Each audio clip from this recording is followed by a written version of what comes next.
Hi, Hema. Unmute yourself. You're muted. Unmute. Okay. Thanks. How are you?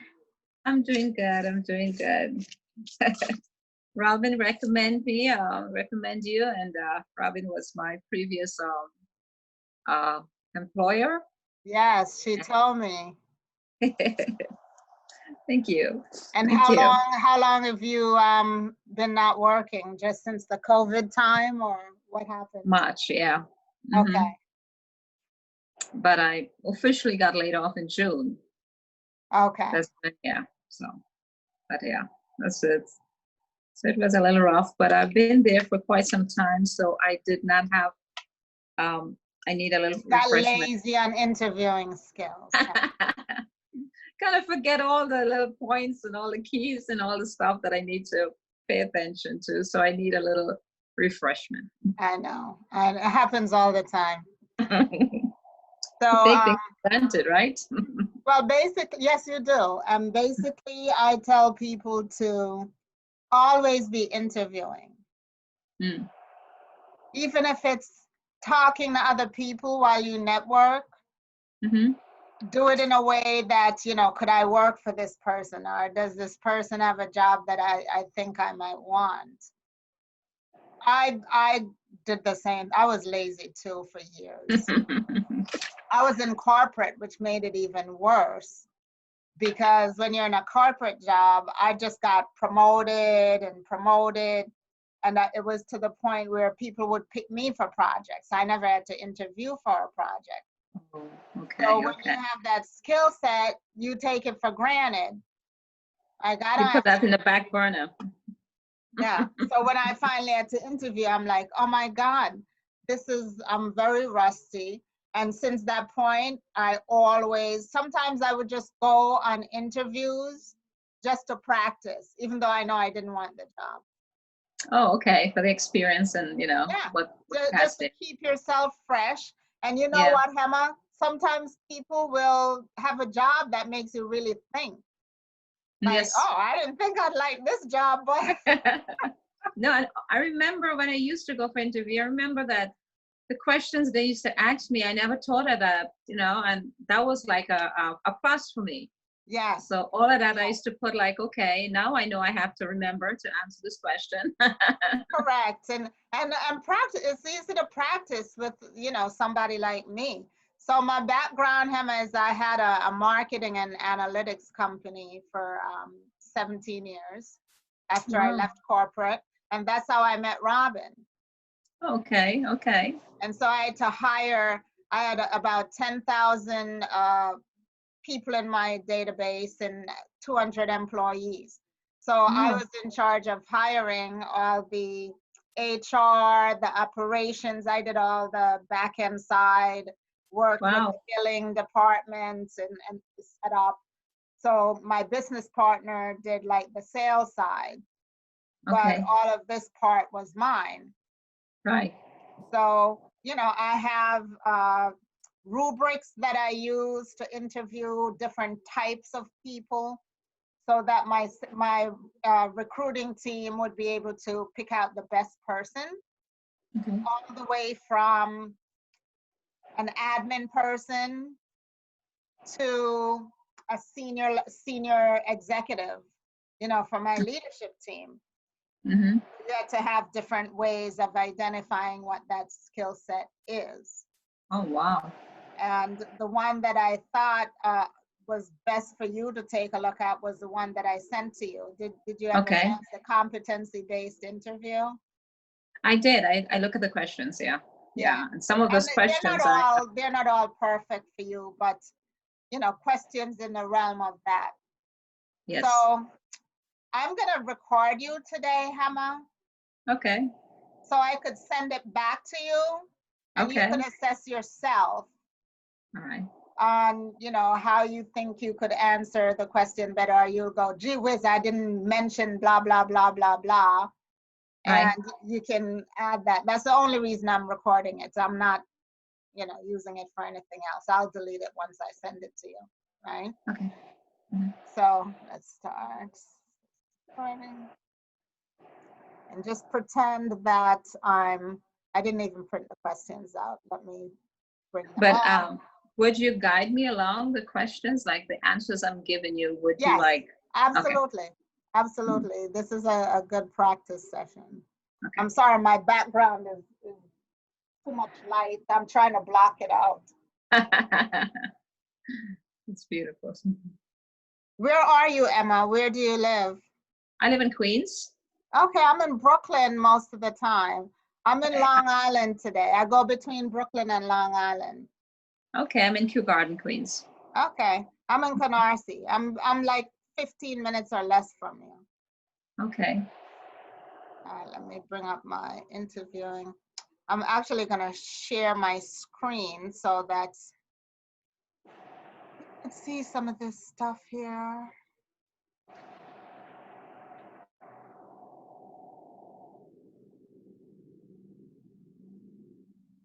All right, can you see my screen? Yes. Okay. I'm seeing your screen. Okay. Let me go in here. All right. So let's get started. I mean, you read what a competency-based interview is. It's pretty much trying to get at a particular skill. Okay. When I ask a question, start thinking, you know, what is she trying to ask me, really? Okay. So if I ask you, describe a situation in which you led a team, I'm trying to get at your leadership skills, right? Right. And so think about that and answer the question in a way that you led a team. Now, a team doesn't mean it has to be in business. Right. A team could be a church group. A team could be, you know, volunteer activities, right? Because Okay. I just want to see that you have that skill somewhere. Doesn't Right. mean you managed a whole bunch of people, right? Right. So I want you to think out of the box when I ask you these questions and be perfectly frank. So if you've never led a team, like in a work environment that you had people reporting to you, say, you know, I've never had a team. I'm a solo person, but Yeah. in my church group, I lead this. Or I'm using church because that's an organization. But in the Right. charity group that I volunteer for, I did this. And I led the choir, or I led, you know, Girl Scouts, or like, just think of ways, which is why it's good for you to know this ahead of time, so that you're not sitting going, I never led a team. How do I answer this person? Because they're gonna think you're making stuff up on the fly when you gotta Right. start and ahhing, right? So it's okay to speak out of the box, because I thought you just have to focus on job related. Well, leadership is job related. Okay. I want to understand your leadership skills.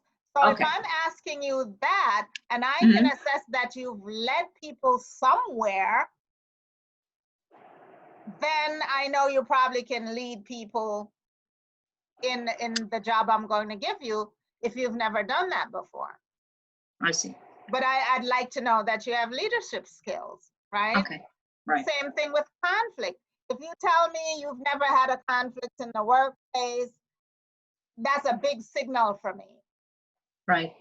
You could not be working 20, 30 years and never had a conflict. And That's so true. you can't think of a conflict. If I ask you that question, Right. you might want to think of it in a more politically correct manner. Mm-hmm. You know, not saying I hate my boss,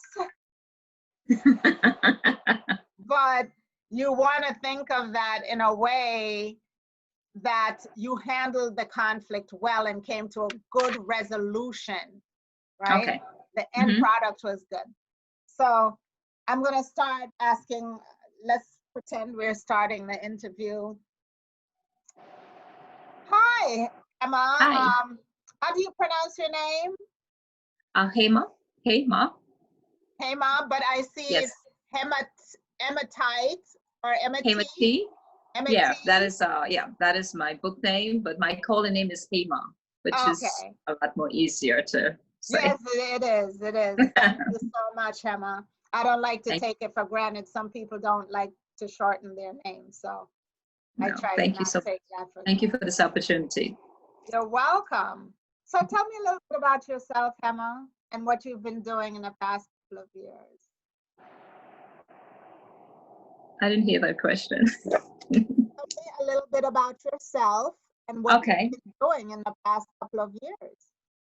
for the past couple of years. Well, I been working with Jay Parker for 13 years, and due to the COVID, we have been home since March. But the time I have been home, I've been trying to take some workshop classes to sharpen up some of my skills. Oh, what kind And of classes have you taken? I'm trying to take Excel and then trying to take some writing classes and some communication classes, just some things to sharpen up, what today's software, give. And also I'm taking music lessons still. So Oh, which, how nice. yeah. I've tried to do that, but I'm not good at it. Well, I find the joy. It's like a therapy for me. And because I sing in my church. So I said, well, it's a good thing to pick up an instrument, which I always wanted to do. So I take this opportunity with the COVID to spend the best time in learning What instruments are you learning? guitar. Aha, nice. Nice. I thought Yeah, you were going to say piano because I you said started with church. the piano, but I didn't feel the joy in it. And I know it's a guitar is a harder instrument, but guess what? I pick it up like that. So and I'm learning music theory too, which is music, reading music, which is a difficult thing. But I feel like with all this COVID, I'm concentrating and I'm putting all my focus in on the things that I truly wanted to accomplish, and and I'm getting the opportunity to do it now. Well, I like that you took the time to do something you enjoy and something you didn't have a chance to do before. So Yes, congratulations on that. thank you. So Thank tell me you. about the job that you used to do and what you liked about it. Well, I was a full charge bookkeeper, and I was in charge of processing all the bookkeeping duties for 6 locations. The AR, the AP, the payroll, the journals, the billing. And it was high volume because it was 6 location of paperwork used to come in daily. Mm-hmm.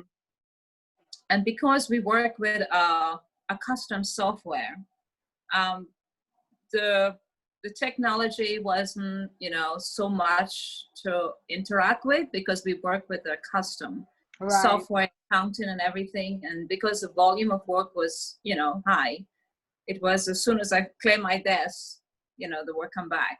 But I find joy in it because I love math. I love accounting. I now love numbers. So that was something I find joy to do. I always work by myself. So I was in charge of everything. So I tried to prioritize everything like daily, and which was more important. And that's how I organize my work. I do have contact with the rest of the employees, but very, very little, maybe by email most of the time. Right. And So were you virtual or were you in the office every day? I was in the office every day. Every day. Mm-hmm. Every day, yeah. So I did commissions, and everybody was we communicate by email a lot, especially the outer stores. And the work, payroll. I was in charge of the payroll. I was in charge of billing, in charge of commission, in charge of all the journal entries, the AR, the vendor, the collections. From the beginning to the end, like a circle, I make sure that everything is all connected and all updated and all clean up. So all the questions, all the accounting questions always come to me. So yeah, understood. Yes. That's the side of the business I manage. Were you dealing with large corporations, like their procurement systems and their payment systems, or just smaller individual bookkeeping? I would say smaller bookkeeping, individual, but the volume of work was a lot for the Okay. same thing, but yeah, small. The Yeah. employees, the total was about 30, 35. We had Okay. union also. We worked with the union employees. Okay. That's Mhm. that's I, difficult. yeah, and I assist with my former vice president, and I assist him with reports. I assist him with finding, like, they look at me like a little detective. They look at me like a detective. Okay, I can't see this, or I can't find this. Could you help me? Yes. And that was like a challenge for me, because I love things like that. I love, Yeah. like, yes, we're gonna find this out, and then I Good. research. It keeps me busy. It's a joy for me to do it. I love doing it, and yeah, I work with him, and with the reports. I never do the end of the year closing, but I do the monthly. I Who do the would do bank the rec. end of the year? Would be Alan Rice, and he would work with the accountant directly. I Okay. would just assist him in getting all the stuff together. Okay. And if things doesn't balance, he would, ask me how, Correct. and then I would figure out, Correct. like things like that. But he would do the upper part of it, like, communicate with the accountant. And so now that you're out of the company and away from it, what do you think would have improved the job that you had?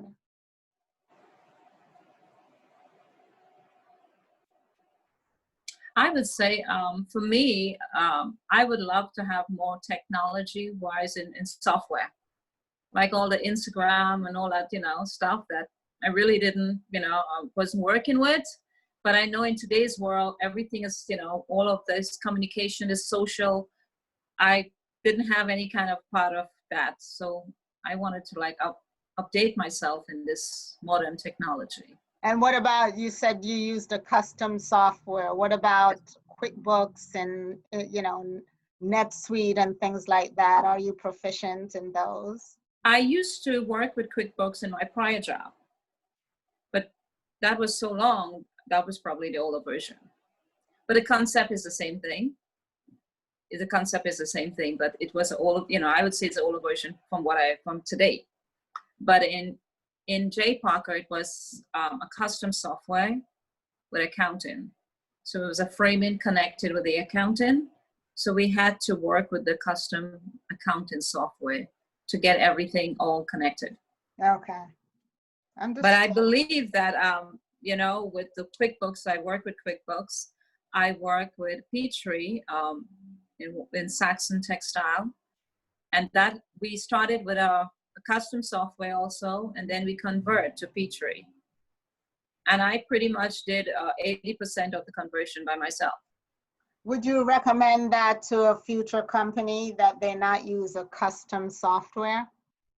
I would love Petrie. For me, Petrie is so much more challenging than QuickBooks. Because QuickBooks is like, it could be like a home base, your personal, but with Petrie, it has so much of reports. It has so much more to offer you. Yes. And of course, I would love that, because it's standard. And once you know that, the ins and outs of that, you can take that and go anywhere with it. But with a custom software, it's just that particular business. Correct. That you're directly working with. Correct. I totally get it. I started off with a custom software when I started my company, especially on the HR side. It was a resume database. And quickly, I learned that I need to get an off-the-shelf product, because they created my software. Some students created my software. I won it as this prize from the incubator where I was. And the students did an incredible job and created the exact software that I needed. Wow. But then when it was time to update it, these students graduated and were gone. Oh, God. And I didn't know how to update it myself. Right. And so I limped along on this broken product for like 3 years until I could afford to get something, that I paid minimally for. I was probably like $50 a month. But the good thing about that is the upgrades that you get are automatic. I don't Yes. have to invest in upgrading and rebuilding the system. And Yeah. that lesson taught me I will always get something that is, I can still customize it a little bit, but it's going to be upgraded as I need it, or add modules to it, Yeah. like It's payroll very systems. helpful. It's very, very helpful, because sometimes you're doing a report and you feel like it's so, you could get so much from it. And then, it just has a standard, way of doing it. And it's just like, you're not going anywhere with it. You have to start doing Excel. You have to start throwing it here and throwing it there just to help out. The funny thing is that I have a son and he builds software. Oh, nice. Yeah. And he was always telling me like, Mom, you need to go to LinkedIn and learn. Yeah. But with me, the learning, I would rather have a live person. I would rather have a live person talking with me, like me and you. Right. That is my way of learning. That is my way of learning. People have different learning styles. That's understandable. But in today's world, just like we're on Zoom, this is really a learning platform. Yes, and I love it. You don't have to leave your house for one thing to come to Brooklyn. That's the main thing. For me, in this Queens, parking is a big thing for me.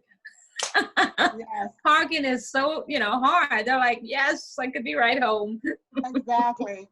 So well, how do you feel about technology overall? If you had to come into my company and learn my software that I use, what would you recommend when you come in? I love learning. I love workshops. I always go in for workshops. I love learning. I love challenges. And like for example, the music. Everybody's like, that music, to learn music, it's so hard. But I'm learning it. And I feel very proud of myself, because I know it is hard, but I'm taking it step by step and I'm learning it. Yes, great. So I love challenges, and I always try to take workshops. That's a great answer. That's a great and answer. Not only for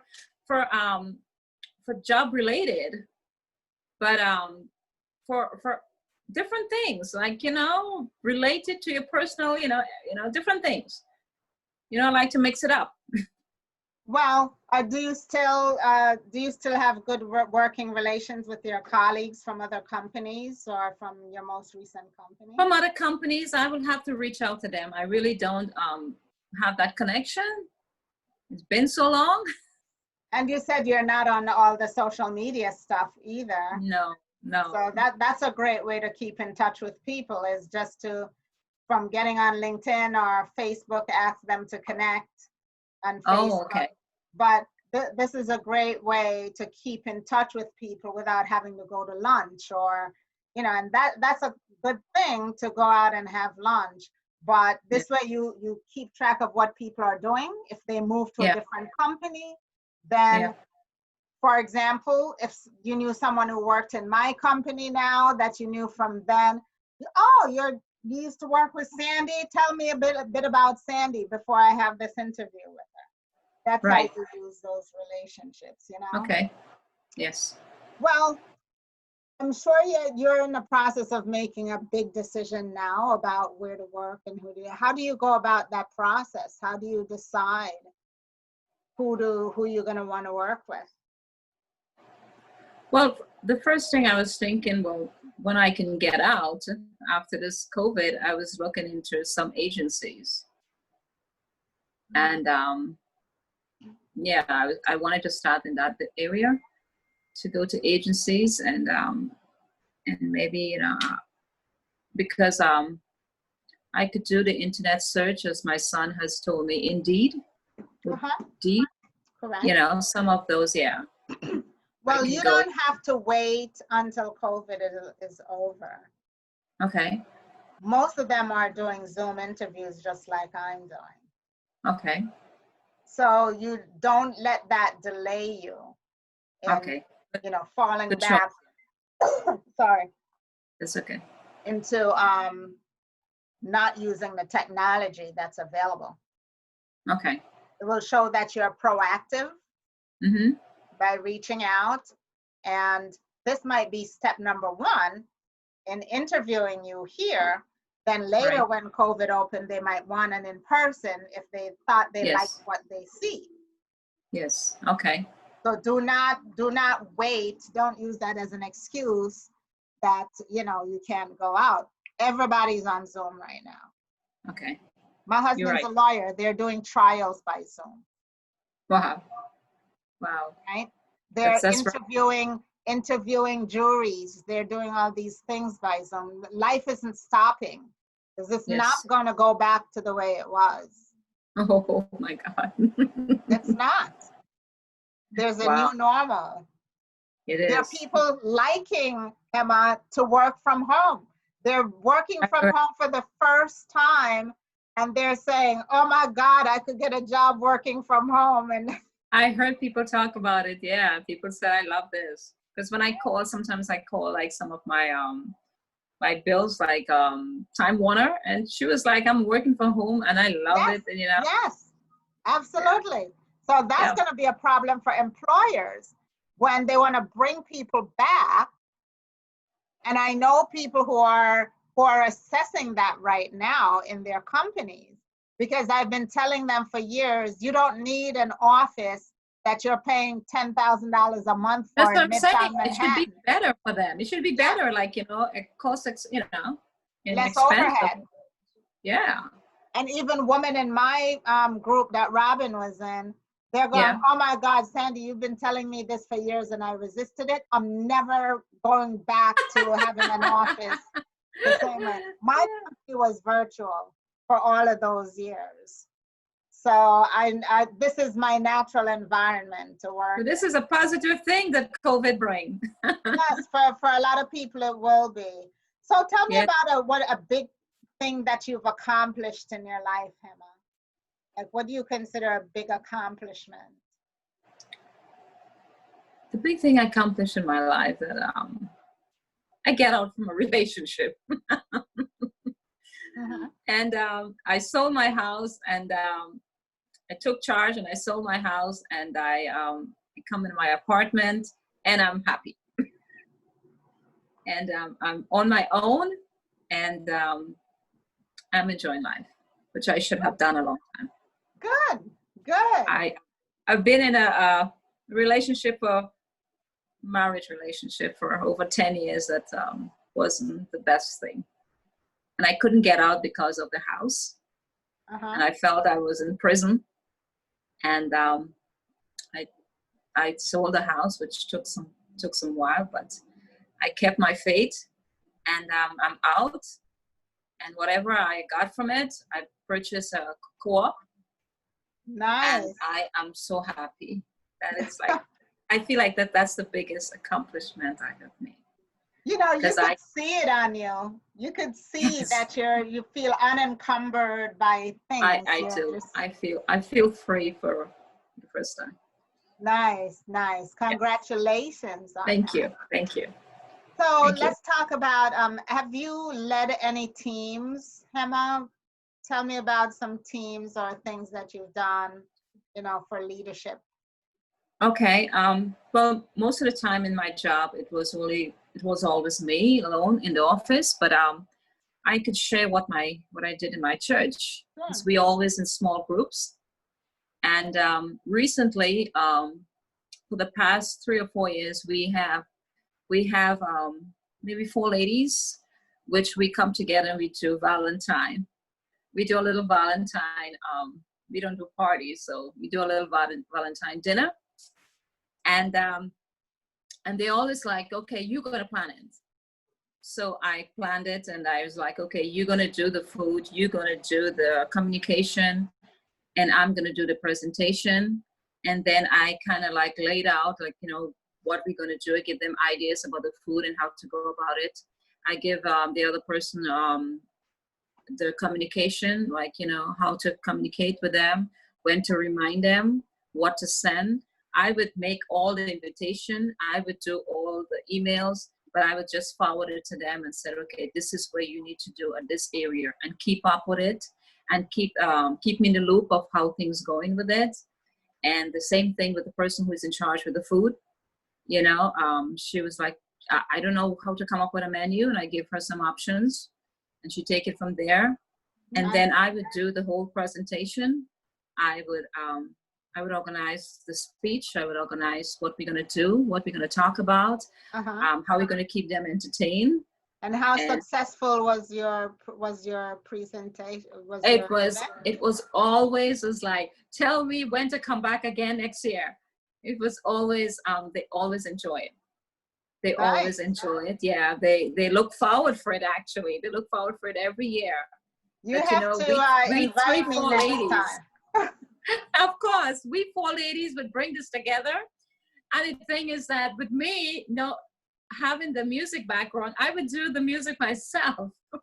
Oh, nice. Yeah, I would play the guitar, I would bring them a song. I would say, okay, there is a part now, we're gonna do little jokes. And we're gonna keep it going at a pace. Right. Gonna keep it going as a pace. And it was always a wonderful thing. They look forward for it every year. Very good. No, you have to send me an invitation. My husband's actually a pastor as well as a lawyer. So yes, wow. Our church is in our church is in Freeport. Okay. But of course we're closed right now. We didn't reopen. Yes. Yes, I love church. We try to keep it in a Christian setting, But we would bring all the oldie songs, we would mix the oldie songs, but we would do our prayer, we would do our acknowledgement, our blessings, and then we would do the whole oldie songs. And I love that. We goal is to, and everybody's adult, no kids. It's just couples. Oh. I'm the one single. Can you believe I'm the only one single and I am doing this? And I feel joy about it. People that look at me and is like, everything okay? I said, everything is fine with me. That is great. That is great because it shows that you're not afraid and you're confident enough to go into a situation that you're single and there are other couples, but you're confident. I was the only single person there. We invite only couples. And I was doing I was in a mix of everything, and I didn't think about, oh my God, I have no one here. I enjoy it. I enjoy what I do. I love to see their faces. We look forward to see everybody's faces and how happy they look. And we try to bring the whole atmosphere, the whole appearance is really romantic. Nice. And we do little favors. We do the invitation. I bring out the invitation the way I put together invitation is like, okay, this is the first step, and I really do most of the creative part of it. Great, thank you. I know you worked for Robin for quite a few years, and the person who took over from Robin after that.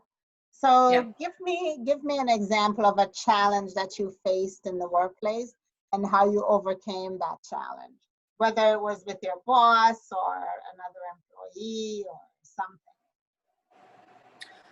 something. A challenge. I remember that there was this one particular employee. She kept telling the rest of the employees when we had the end of the month closing, my job is to tell them, listen, you guys need to give me all the work if I close the month. And then this one particular employee would say, I give you all my paperwork.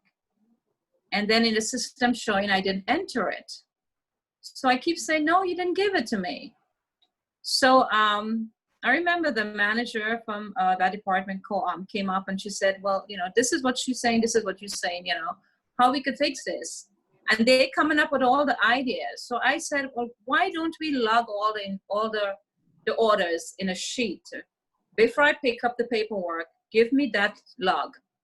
And I will check it against the paperwork you handed me. So this is my proof. So when she says she gave it to me, you look at the list and see if she really gave it to me, because this way we could have some kind of a tracking system. Right. And we tried it, and it worked for 2, 3 years. And we stuck with it because it worked. But this Great. way, when she tells me, she gave it to me, I was like, let's go into the log sheet and to see.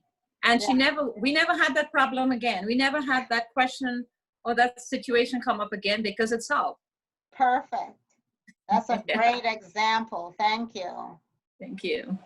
And it also showed your professionalism, which was going to be the next question I was going to ask, but you killed 2 birds with 1 stone because and you showed that you were proactive as well by coming up with a resolution to the problem that never took place. So that's a great example to give if you get asked that again.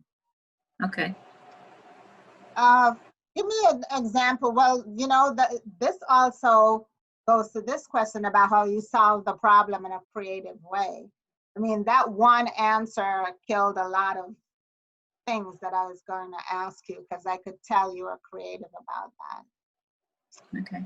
Well, tell me about a time that you made a decision and then changed your mind. I was going to ask for a raise. And this is the owner that take over because I noticed you were giving everybody else raise. I'm the person who's doing payroll. I would recognize that. Exactly. And I was like, well, why is I'm not getting a raise? What is it I'm not doing? And I planned to go and ask him for a raise. And then everybody's like, did you get a raise? And I'm like, no, you should go and ask. You should go and ask. And I prepared to do it one day. And then I pulled back because I said, I'm the one who's doing the books. And I am seeing he is barely making it. I'm the one looking at the numbers and saying that he's barely making it. And I felt like, okay, maybe I'm gonna prove myself that I deserve it. And that's when I changed my mind and I said, maybe this is not the time to ask for it. Because I see his figures, I see he's barely making it. And I took that into consideration. That maybe they're asking because they feel it's time, they should get it. It's a year or this is a time he needs to review. But I look at it in a different way. I look at his numbers and I see that this is maybe not the time to ask for it. Okay.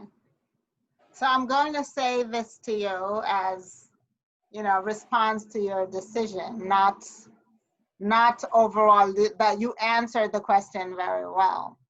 Okay. So even though because you're the bookkeeper, you're also seeing that he's finding ways of giving a raise to other people.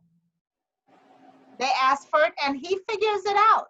Even though he's barely making it, he figures out how to give them a raise, right? Yeah. The questions you should ask yourself, are you being paid at market rate? Not if he can afford it, but are you being paid a fair value for your money of what you're worth on the market? Okay. And then, because you have the payroll and you have the books, maybe you can make suggestions of things he can cut in order to get you to market rate, right? So if he's spending way too much money on hotels and travel and other things, that's his decision. If they're not business travel, or if you know that he's using, he's writing certain personal items off through the books, that's not your problem. That's not your problem. Sorry, my allergies acting up. No. And they're cutting the grass right outside.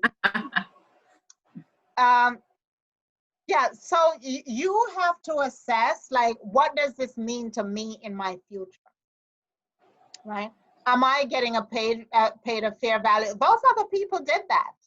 And it didn't stop them from asking. It doesn't mean they don't know that he might be merely making it or whatever. They're saying, if I have to leave this job today, and I have to tell people my salary, which they're not supposed to ask you. I hope you know that. Salary question is not supposed to be asked from an employer. But I can deduce, like, let's say she was working in an accounting system, blah, blah, blah, you know, customized. Maybe she's making $30 an hour, or, you know, somewhere around.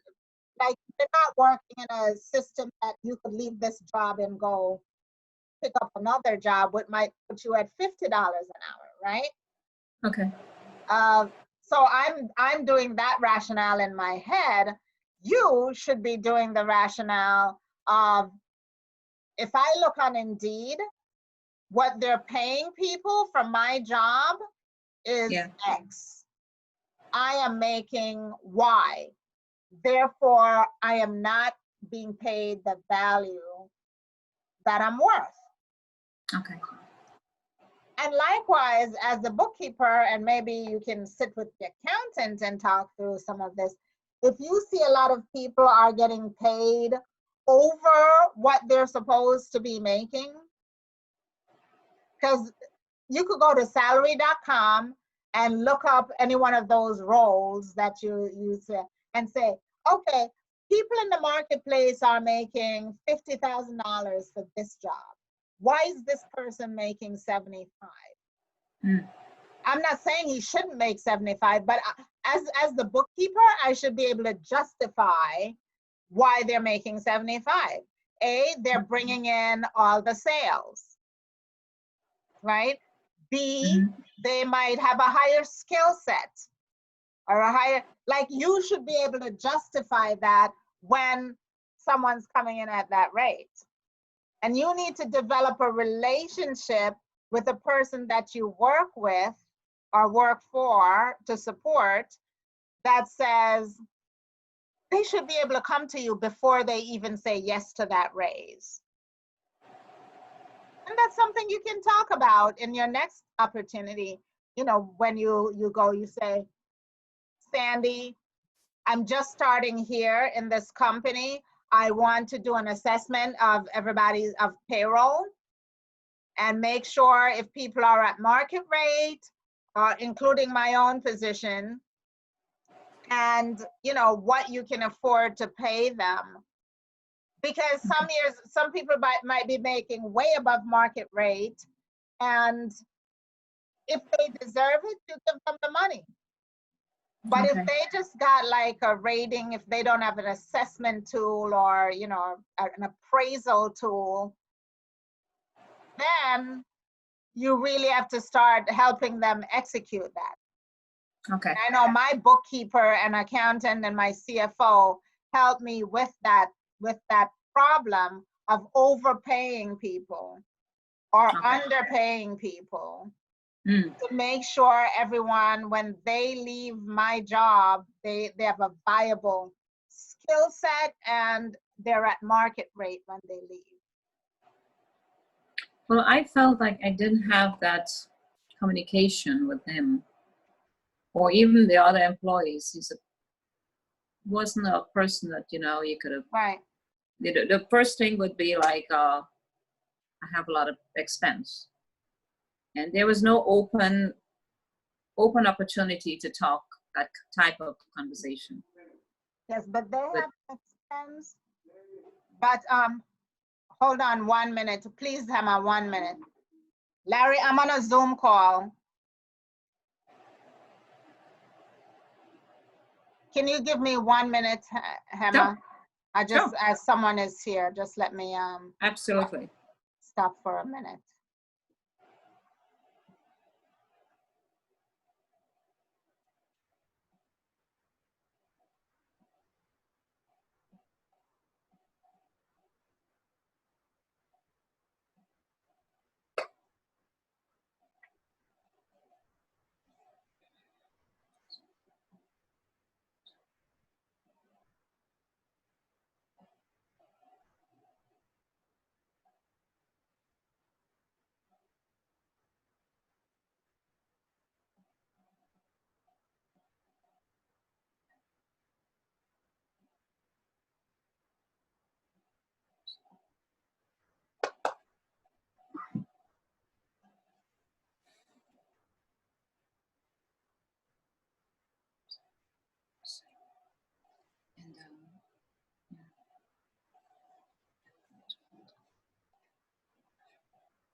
Mm.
And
One minute, Emma, babe, No. I'll be right back. No problem.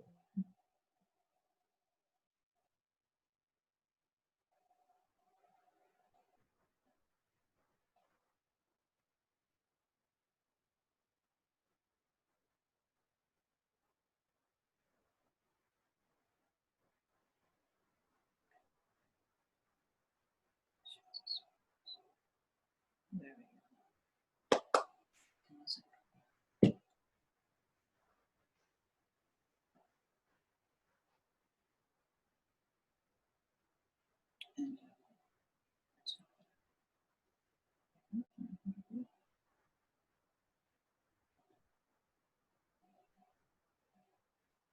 Okay, I'm back. I'm dying to, well, let me move out of this area here. Okay. There's the guy cutting the grass, and our whole sprinkler system was not working. Okay. Of course, he picks this time to come. Oh, God. Okay. We have a lot of things going on outside too in our building. Yeah, see, this is why when I get older, I'm getting a building. I'm telling you, it's a big difference. You have no idea. Oh my God. So we live between Long Island and Brooklyn. This Long Island house is my husband's before we got married.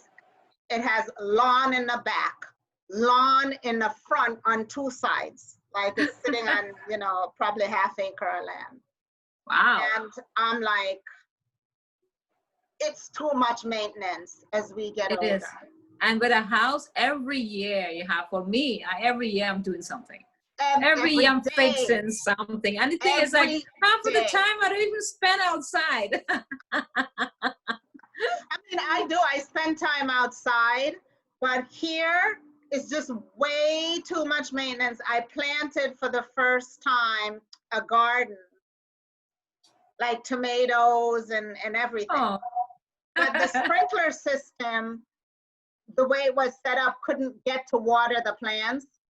Okay. So when I'm in Brooklyn, I gotta call him, get the hose and go water the plants, which he doesn't like to do. And, he's like, I forgot, it's 11 o'clock at night, I forgot. So I'm like, just have them move the sprinkler system. So finally, that's what they're out there doing now. And I'm like, make sure they do the one in the front. He's like, we don't need to do the one in the front. I can still go water the plants. You don't. You forgot last night. You forgot the night before. My plants are drying. You really need that sprinkler. He's not a water person. No. And the lawn, the system is there. The sprinkler system is there. It's just not reaching the plants that I put in. So that's what I'm like, no, go do the one. And I'm glad you called me. It's a joy when you're harvesting it, though. It's a joy. Like, oh, I planned this. I love it. And, I do it in Brooklyn, too. My mom is in charge of that one in the Brooklyn house. Okay. But I love flowers. I love flowers. We have vegetables and flowers all year, because we put it in the freezer when we get it. That's good. This is the first time I'm doing this one, and I'm getting a good crop. You're like making my crops dry up.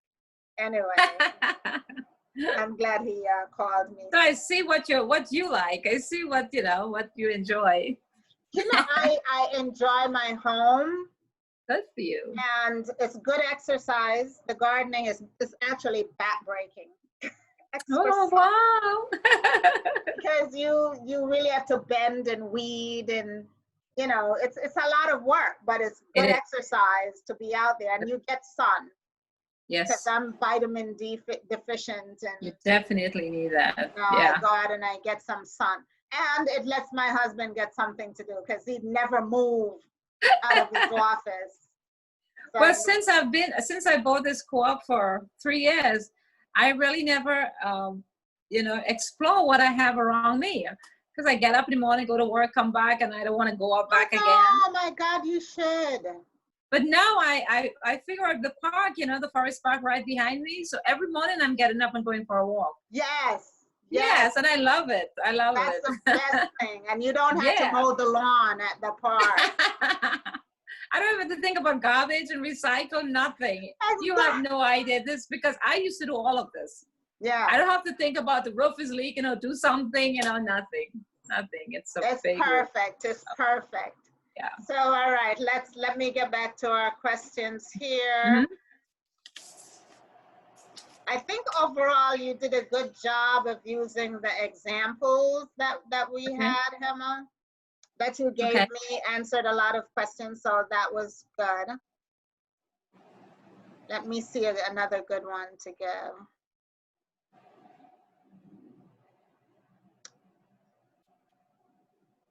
Okay. Um, Describe a situation where you were asked to do something that you'd never attempted previously. How would you handle that?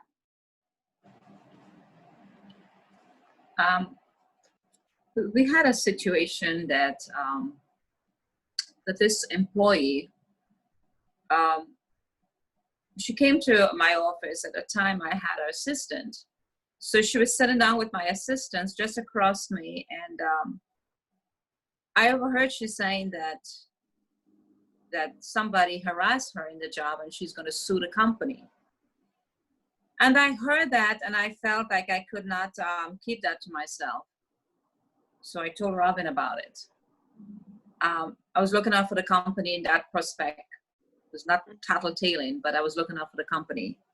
Right. So I just wanted to let Robin know what is happening with this situation. And I thought that was going to be the end of it, but Robin asked me to put it in writing, which I was like, oh, I don't want to even get involved now.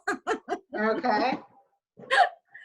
But yeah, I was asked to put it in writing because since I overheard it, you know, and yeah, that was something. But I thought of it and I did it.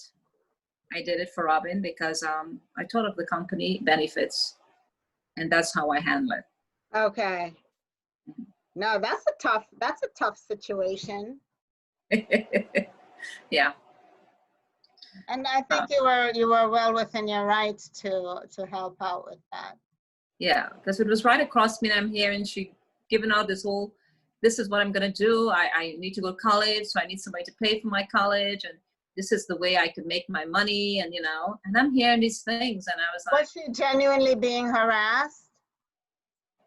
well, I don't know, I didn't see. This is what she's saying.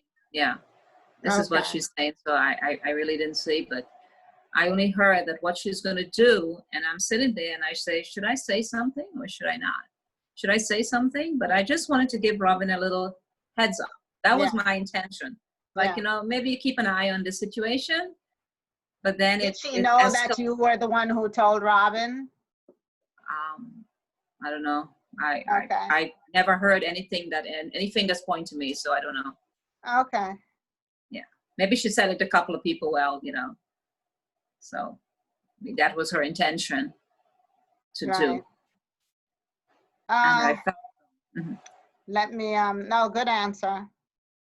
Tell me about a time when you achieved success, even when the odds were stacked against you. When I achieved when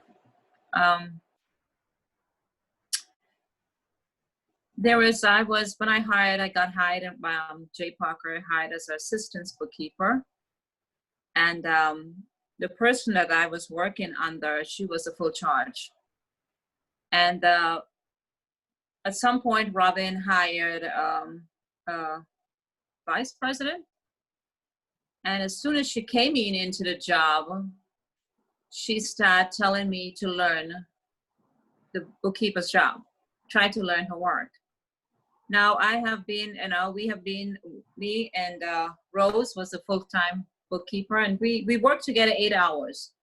And I feel like if this is the place I'm going to be 8 hours, we have to be in some kind of agreement here, you know.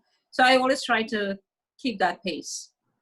And then when the vice president got hired, she literally wanted to get rid of Rose. So she's like, try to learn her job, and I'm going to put you there in her position. And I mean, everybody wants to get upgraded, but it was a situation that I know she was getting rid of Rose, you know, but it was an upgrade for me that I would be upgrading and doing more things. Instead of being an assistant, I would be full charge.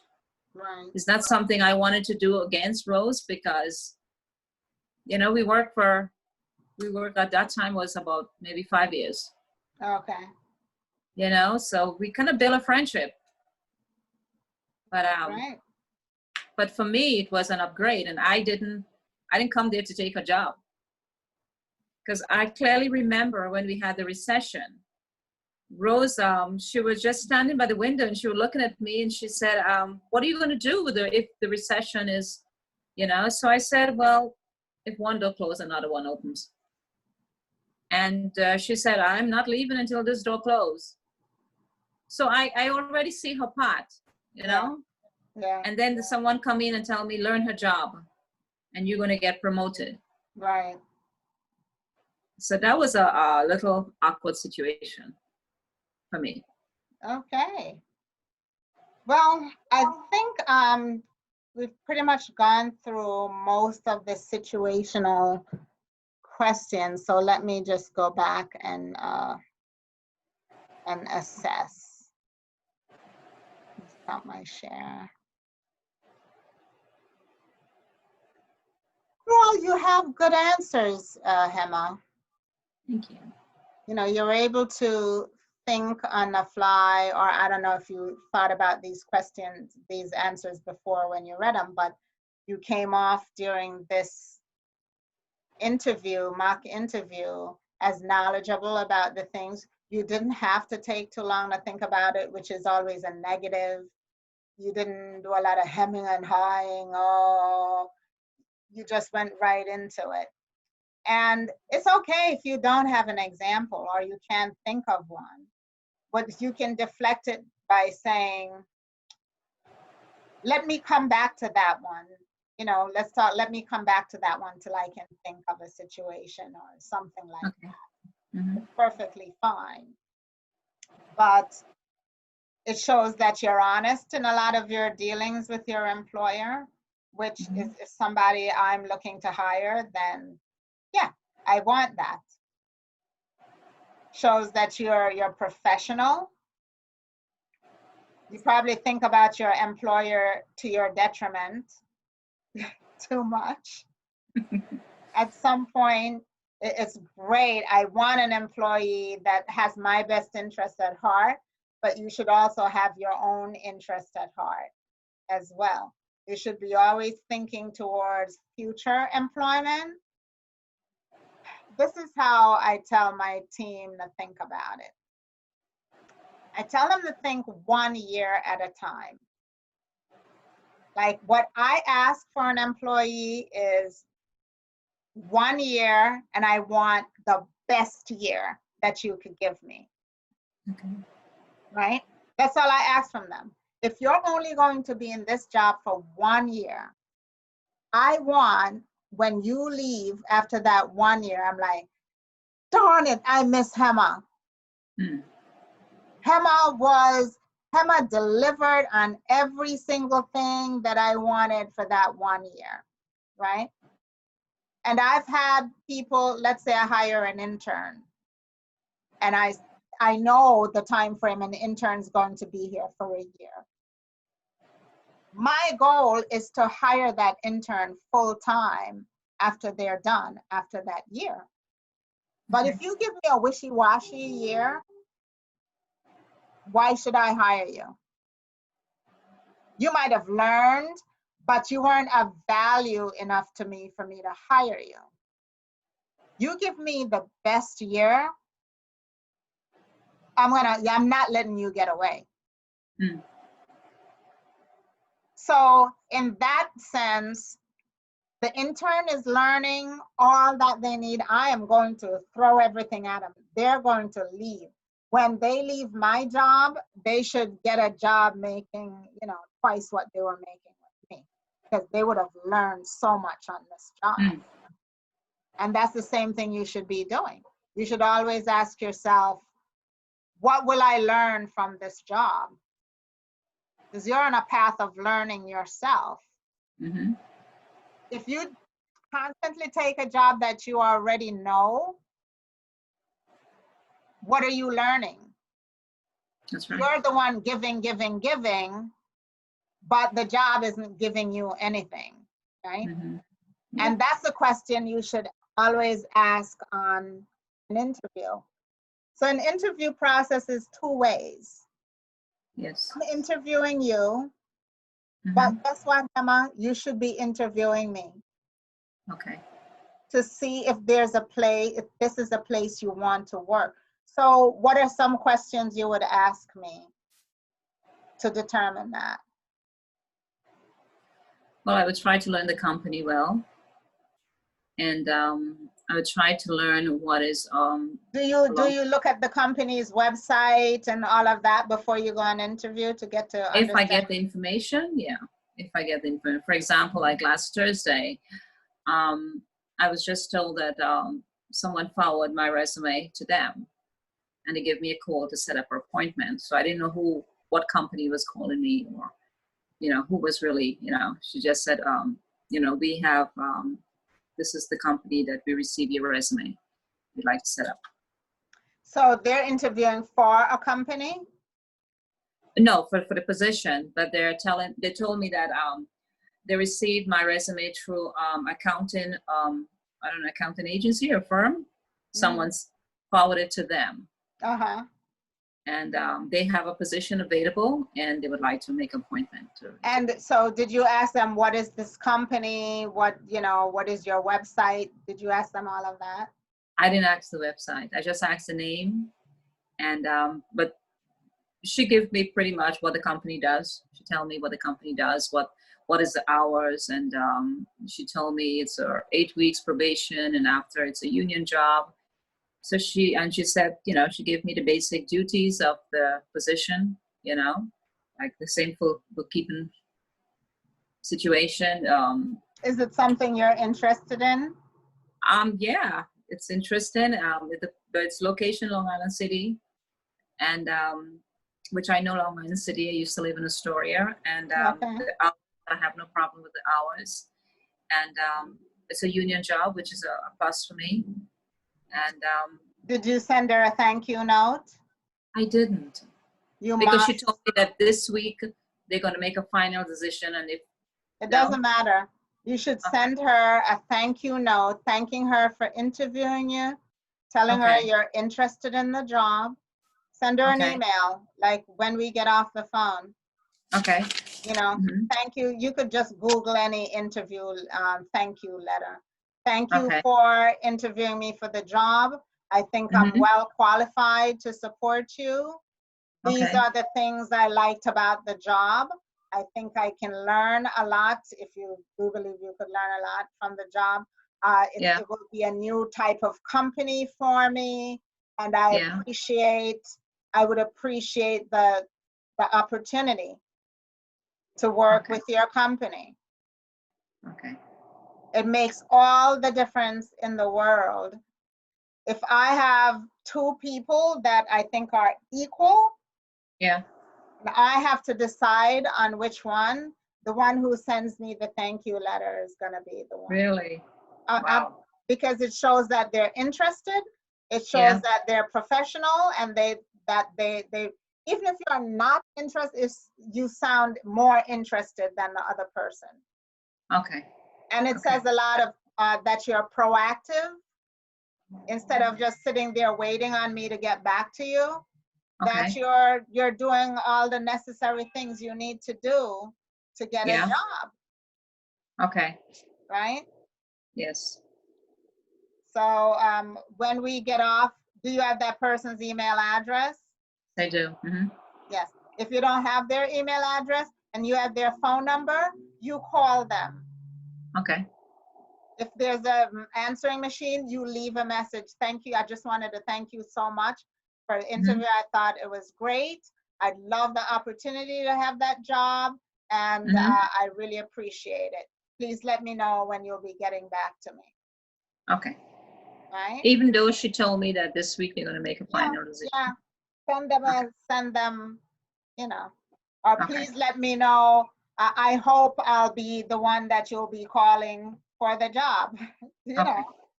Show that I don't you're interested. push myself. I don't want to make them feel like I'm desperate. That's why I don't want to get that's the okay. idea. That's not. It's going to be a pain. No, it's not a pain. Okay. That's a very professional thing to do, is to thank people for interviewing them. Usually I'll send it within 24 hours of a job. Yeah. But it's not too late. When did you go, on Friday? Thursday. On Thursday. Then go ahead and send it to her. I know you'll be making a decision this week, and I hope for a positive outcome. Okay. Thank you. Right? Yeah. Yeah, these are the little things that separates people from getting a job or not getting a job. Okay. Now, if And then, both of you send me, if I interview 10 people and 3 people send me, some people send it by the time they leave the interview, wow. right? As they're getting on the train, they're typing a thank you note. Wow. If you send it to me 3-4 days later, I'm gonna pick the person who sent it to me first, right? Yes, you're absolutely right. Those You're little absolutely things, but you must always thank people for their time. okay. Will do. Will do. And then, should I get the job, there would be another thank you. You don't have to write the thank you. You can call them because Okay. you have the job. If you don't get the job, Mm-hmm. you should ask, what could I have done better? Okay. Right? Mm-hmm. I appreciate you letting me know, and I understand. I would like to know for future Mm-hmm. opportunities, what could I have done better to get this job? Okay. What skill set does that person have that I didn't show you? Okay. And it could be that they answered the questions more focused and more directly than you did, or they had a real experience in answering the questions where you might have had a church Yeah. experience and I have to say, well, she have leadership, but not on the job. And this person did. I mean, it's all these little things, that separates you out, right? Right. Absolutely. And Yes. it's not your fault. Like if you didn't get a job, it's not that it was a terrible interview. It's an interview based on your skill set at the time. Right. Or you might have had the skill set, but the example you gave didn't show it. Right. So Right. next time when they tell you, oh, when you told me so and so and so, you go, oh my God, I did have it, but I didn't think of it at the time. But the next time somebody asks me that, I'll be ready. Yes. Yes. So you do ask, always send a follow-up if you don't get the job, Okay. right? So mm-hmm. I think that's about it. I thought you did well. Just Thank you. you didn't look nervous on Zoom. Maybe in person you're a little bit more nervous, but you certainly didn't look nervous here. And I think you don't need to be nervous, Hema, because your experience and the length of time you worked on a job shows that you knew what you were doing, or you'd have been fired. Yes. So always use that as a confidence booster for yourself. Yes. Yes. Thank you so much. I appreciate it. You're welcome. And if you have anything else you need to ask me, please feel free, email, call. I'm going to send you the recording after this so that you can see how you did. Okay. All right? I really appreciate it. I thank you so much for all that advice. We truly put it into works. You're more than welcome. So you have a wonderful day. Same to you too. Bye. Bye.